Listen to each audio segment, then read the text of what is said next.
Hi there, I'm Sa'ad Medhat, the Chief Executive of NEF, the Innovation Institute. The discussion today will focus on digital innovation, a powerful force for transformation in business and society. Just a quick introduction to NEF, the group. It consists of two elements: the STEM Foundation, which is an educational charity focusing on enhancement of education, of STEM education, particularly in further and higher education, and the IKE Institute, or the Institute of Innovation and Knowledge Exchange. It's the professional body for innovators in the UK. Our work is guided by an innovation council that brings together over 40 chief officers from companies of different sizes, of different sectors, so that the mix of their knowledge, of their experiences can be shared and hopefully transplanted into the activities that we engage with you on, such as the STEM strategy, the development of innovation hubs, and other schemes. Since we started in 2004, we have been active in supporting many institutions, companies, government organizations and councils. For example, we have implemented some 90 SciTech strategies in different regions to help colleges to develop their capability and respond to the needs of business and industry.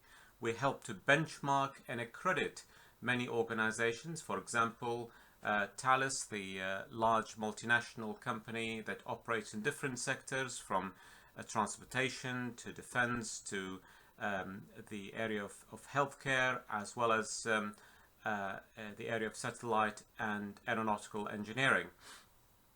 Tynemouth College is one of the colleges in the northeast that is leading the way in innovation, in SciTech innovation. Equally, universities like Plymouth and some of the London universities have adopted some of the work that we use in innovation accreditation.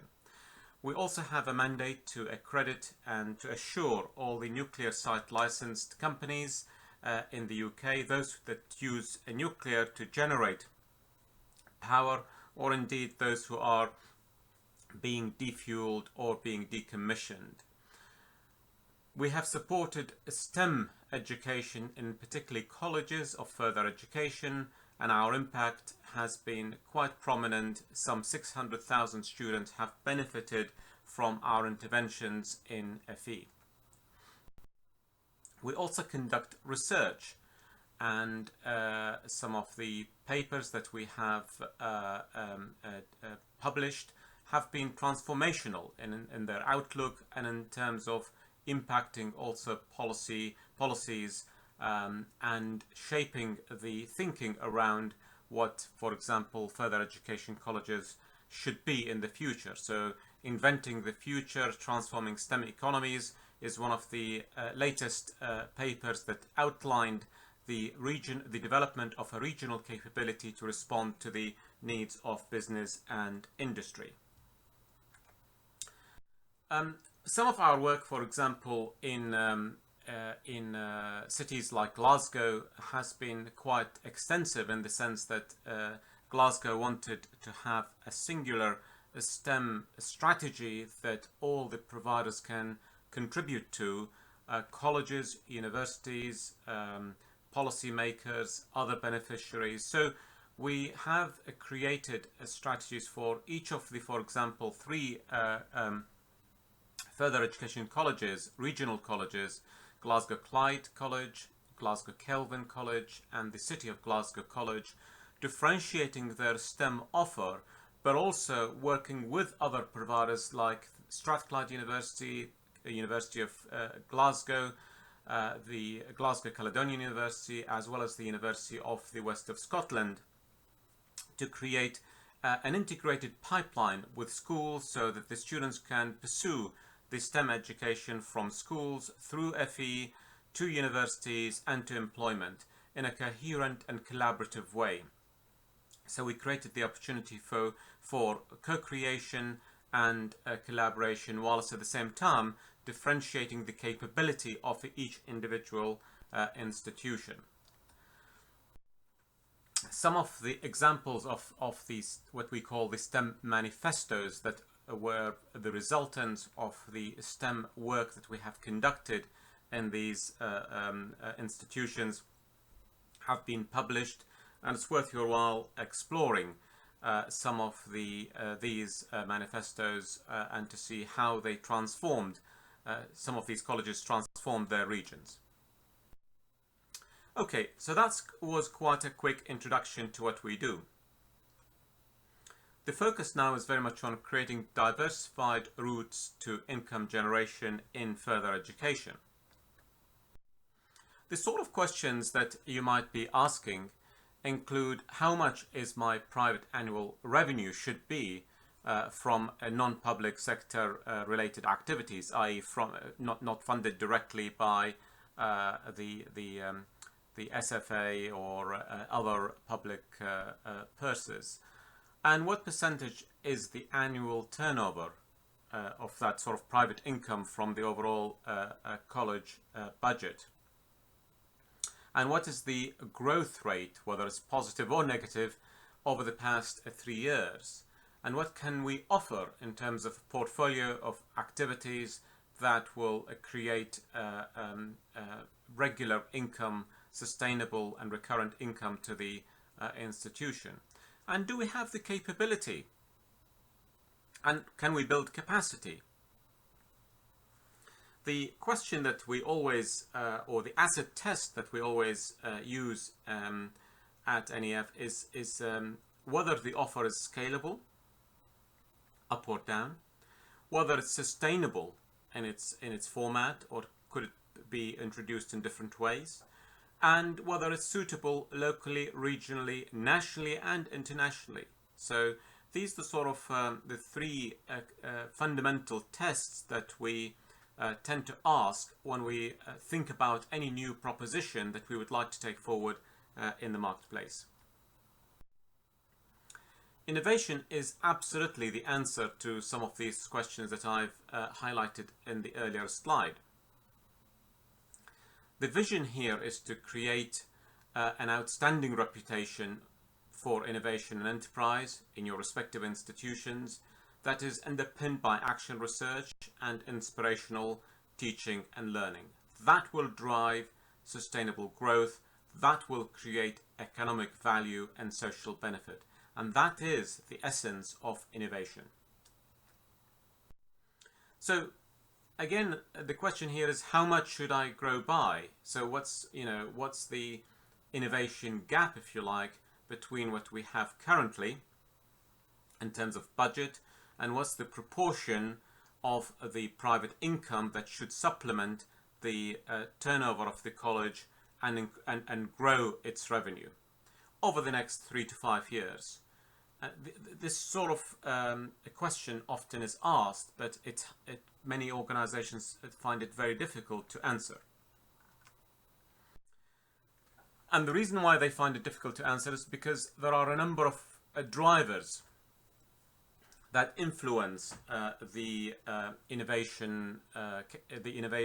rate of innovation and the innovation gap. Partly technological. Technology accelerates and disrupts the space that you operate in, and it changes the expectation also in the marketplace. And of course, the market itself is highly competitive. There are political strains, and many of the institutions here represented here today will be aware of the political changes and the area reviews, amongst other regulations and political pressures. And of course, there is the inevitable financial pressure in terms of trying to achieve more with less and achieving the value for money. So to grow, we need to understand the value and the risk, and we need to understand if you like, the size of the initial investment and the probability of success as a result of that initial investment. This requires new efforts, and it requires changes in the modus operandi in the respective institutions. So it can't be business as usual. You need to think about a new invigorated way for engendering and participation and enabling that change to happen. So it is transformation. That will bring a new offering to the market. So to grow means to generate a new offering or to develop a new offering and introduce it into the marketplace requires a bunch of efforts, and that requires an assessment of the value and risk with respect to the institution. There are different types of innovation. It could be product innovation, it could be service innovation, it could be business model innovation. And often it's the combination of those that actually bring a real transformation for institutions. So a product could well be a new foldable bike, like the Mando e-bike, which is chainless and made out of composite materials, like the Big Belly for waste disposal sort of system that has also capability, an Internet of Things capability to say when it's full, but also it compresses the waste inside the bin itself. So that's a product innovation. Service innovation, like Coursera, it's an e-education company that liberated the way in which you deliver education to its users, and it has again a business model associated with it that is expanding and growing quite significantly. The Uber, many of you have come across Uber, which is basically the taxi service. Again, this is a new model of transporting people from A to B in a cost-effective and safe manner. Business model innovation, hotels like Citizen M. They're brand new forms of hotels that embrace a different look and feel, a different focus on the areas that matters to high-tech middle-class individuals who would want to have the experience of high-tech environment, but without paying significant amount of money. AO, which is sort of a white goods company online that delivers within 24 hours. Again, the business model here, it's focused very much customer-centric and very much associated with a fairly timely delivery around popular products. The reality is you need to have a combination of these things to be able to deliver something successful in the marketplace that is suitable, scalable, and sustainable. A common theme that I would like then to share for the purpose of this lecture today is very much around the digital innovation. Digital is everywhere. Digital is pervasive.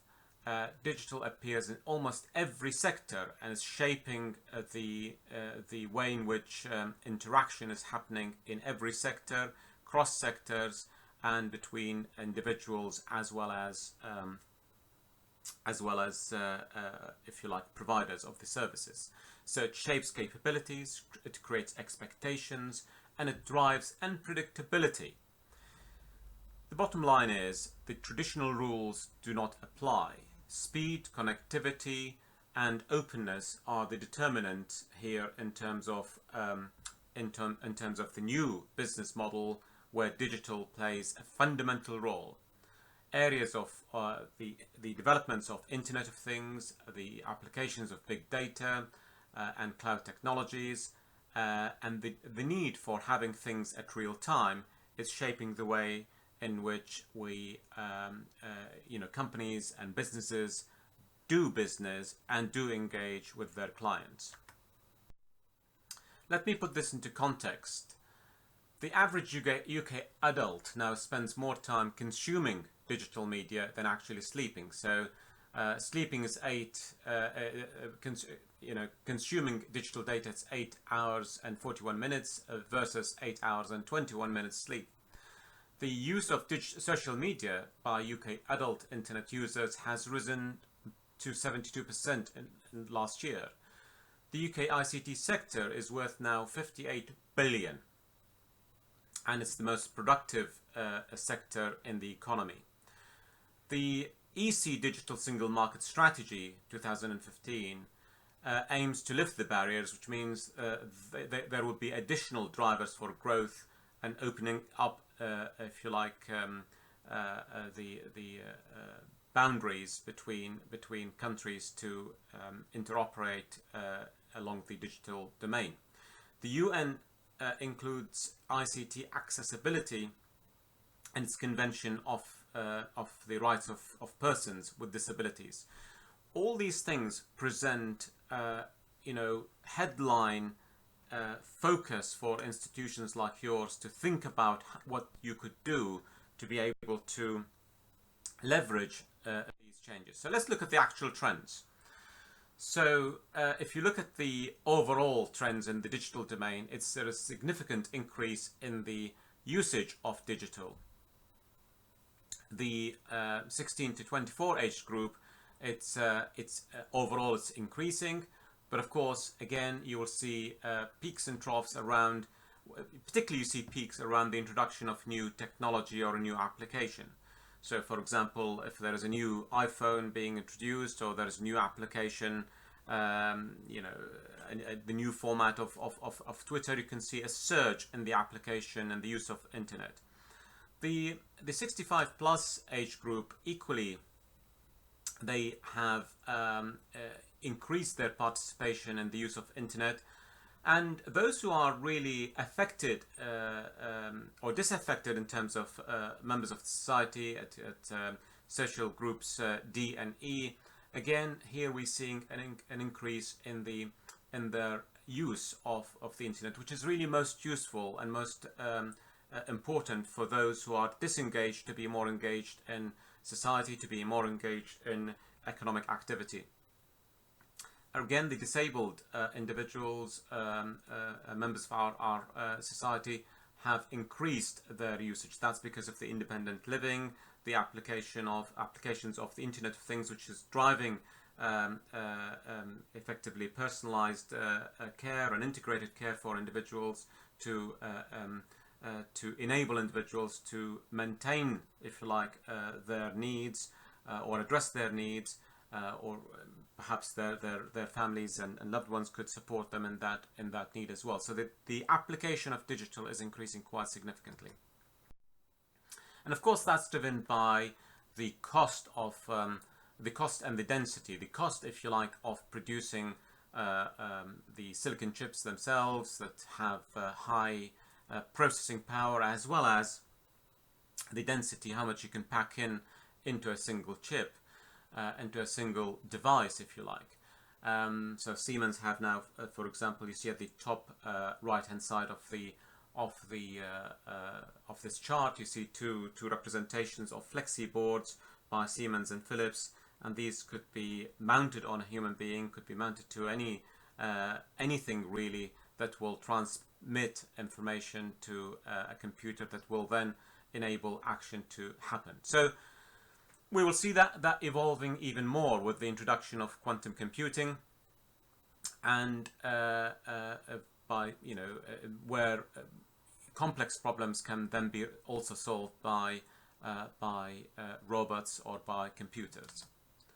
If I look at the trends into the data storage, and you will see, for example, that the cost of data storage is decreasing exponentially.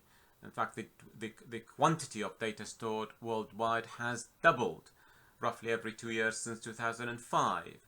And the volume of transfer of data is growing faster than the ability to process and analyze it. So again, the area of storage is started to give you an indication of maybe offering some training, some infrastructure development training, but also thinking about different ways in terms of identifying market opportunities. For example, the data storage provides new sources of data to include customer operational information, and these are call centers. It could be the application of video with social media, social media and sensors used, for example, in the utilities, in the healthcare and the retail. So there are different sectors where the digital is expanding quite significantly, and there are opportunities for developing a value proposition in those sectors. And that's really the reason why I'm talking about these areas or these new trends, is to hopefully ignite opportunities for new ideas that could be developed as new business propositions for you. If you look at the area of analytics, the analysis of, if you like, unstructured data sets and predicting its accuracy, it has improved enormously. The use of simulation and analytics equally, it's becoming quite in demand, and the use of artificial intelligence and robotics, as we've recently run a robotics masterclass in the National Robotics Centre in Bristol. We know that the robotics are pervasive again in their applications almost across every sector. And today there are just under 20,000 robots in the UK, and this is expected to rise to over 51,000 robots over this decade, according to Barclays research. Open source and accessibility is also fostering innovation and speeding up problem solving. So again, here the area of analytics could be an area of focus for the college to offer some services or indeed training programs associated with sector specifics. So it could be analytics for the retail, analytics for the healthcare, etc. So you're adding more specialization associated with this space. Cloud computing is allowing more flexible and resilient and efficient use of resources. 84% of UK organizations use cloud computing. It's increased from 48% in 2010 to 85% where we are today. The proportion of data passing through the cloud again will rise to 40% by 2020 from its base of 20% in 2013. Fixed and mobile broadband is expanding quite dramatically. 95% of premises today have access to super fast broadband, and that is 24 megabits per second, which classified as super fast. 90% of the UK premises will have 4G accessibility and 5G by 2020, and 66% of the adult population own a smartphone. Again, think about here the opportunities that could be used in that space. If you look at the IoT, which is the Internet of Things disruptions, the number of devices connected to the internet is to reach about 80 billion by 2020, maybe even 100 billion. Reduction in the cost and size of the sensors technology, plus wider availability of wireless networks, makes it feasible to place sensors in almost everything. And I here sort of highlight wristbands, fridges, cars, car tires, as well as cow stomachs, to see sort of the traceability of the food into the food chain. In smart cities, sensors are quite heavily used again in town planning. So again, could it be an area that the institution, the college, could offer some specialization, some new propositions around that? Smart factories and industrial internet, it's expanding. We heard at our conference Innovision 2015 the chief executive of GE talking about the industrial internet, which will supersede the, if you like, the consumer internet in terms of application and usage. Again, training in that area, developments in that area could be quite interesting. The trend of IoT in the healthcare and telepresence to improve patient well-being and reducing demand for services, again, presents a number of choices and alternatives that an institution could be considering.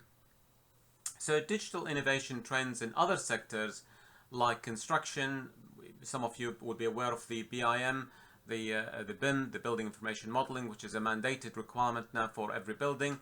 Again, that's an opportunity for a college to provide a training in that area. The development of blockchain in the financial sector to do to effectively to manage transactions and to manage the authenticity of transactions is an expanding area in the banking and financial sector. In education, as you will know, the development of MOOCs and nano courses and immersive simulation is growing quite dramatically. In retail, the application of digital innovation, it's increasing dramatically, from the use of holographics in fashion design, and these are micro companies who are leading this sort of area. And I'll give you an example. Member of our council, a company called Contextual, which specializes in the development of holographic representation of fashion, so that you can choose what color, the shape, the representation of the garment that you would be wanting to develop or manufacture or wear. In agriculture, again, the use of single grower friendly management and decision that combines expert agricultural experience with crop tracking, and the use of drone technology is expanding quite dramatically in that space. In energy, the use of smart metering and smart energy will present an interesting area for colleges to be part of that space. All this requires us to think about a new business model. At NEF, we have identified a very interesting structure, if you like, that enables organizations, commercial or public sector, to develop their business models around. And this structure consists of 4 elements: the Internet of Things, the big data, the cloud, all of which need to happen at real time to dynamically reconfigure the business logic. So we need to understand, we need to define what the business logic would look like from a commercial point of view here, I'm talking, and to create new business advantages. So for example, if you look at the Internet of Things and big data, you might be able to create a new autonomous efficiencies advantage around the convergence of adjacencies and innovation. And by that I mean perhaps the use of big data and IoT and town planning. In utility management, to create an advantage there, a course that is specialized that you could be offering to those companies in your area. Or it could be for a financial sector, for example, or it could be for the manufacturing sector. Again, looking at the IoT with the cloud, you could be looking at creating a new application-driven platforms that will support startup businesses or existing businesses in your region. The use of real time with the big data could create an intelligence-driven advantage around creating digital profiles for companies in your region, and that is a service that you might be able to provide, that you can then hook on the area of social media and marketing associated with it, and you can create an interesting proposition there around the intelligence-driven business advantage for the companies in your region. So it's the combination of these and will give you a real advantage and real differentiation. But the full article you can read in our innovation journal Bright on our website. There are in digital presenting a number of new opportunities around, for example, the gig economy, which the creation of nano and micro companies, the sharing economy, Airbnb, and Uber and so on. They're all around the sharing economy, and we don't know what's really around the corner in terms of the future.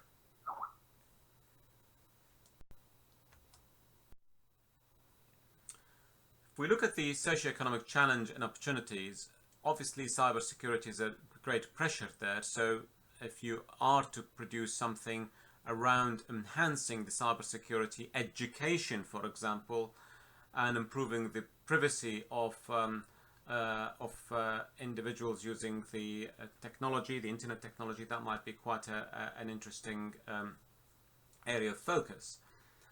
And of course, jurisdiction management is now being addressed more and more. So again, education around internet governance, regulations and jurisdictions could be a soft option, and an entree that you could work with the police and the blue services in your region to offer something very explicit to them. The skills in the digital economy, it's vast. Study estimates that in next year, the UK will need an average of 150,000 extra workers with digital skills. So that's in itself, it's a massive area. Over half of the businesses recruiting for big data managers finding it very difficult to fill these positions. So the biggest demand is the replacement demand in the UK in almost every economic sector. And this is an opportunity for offering short courses, CPD courses that address big data management and to support some of these companies address their challenges.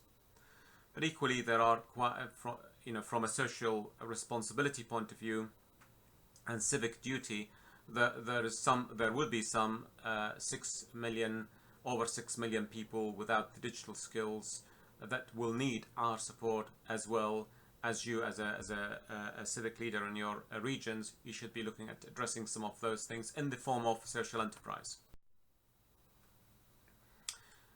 If we look at aligning and connecting innovation and strategy, it's fundamental to align the two. You can't just do innovation on the hoof and strategies and taking a separate path. You need to connect the two. You need to align and connect those two to win. We've got a couple of programs that support this sort of development. One program is called the Investor in Innovations, that looks at the processes that you have in order to ensure that alignment happens, to maximize your impact and value from your innovation interventions and investment. It therefore looks at the alignment, the organizational readiness, the core capabilities, the way in which you conduct competitive intelligence, the industry foresight, and being aware of your clients and defining who your clients are. So this is a process, this is a framework that we normally take an organization, whether it's a college, university, a business, a public sector organization, that will then help them to create a clear action plan to achieve that impact that is that everybody is looking for from their innovation intervention, and to achieve a decent level of return on investment to be able to grow and respond to market opportunities. So the previous program was about looking at the processes. The second program, which is the IKE Accreditation, it's about developing and instilling a culture of innovation. It's about how do you embed innovation as part of your everyday's activity? How do you build it into your curriculum offer as well, and to ensure that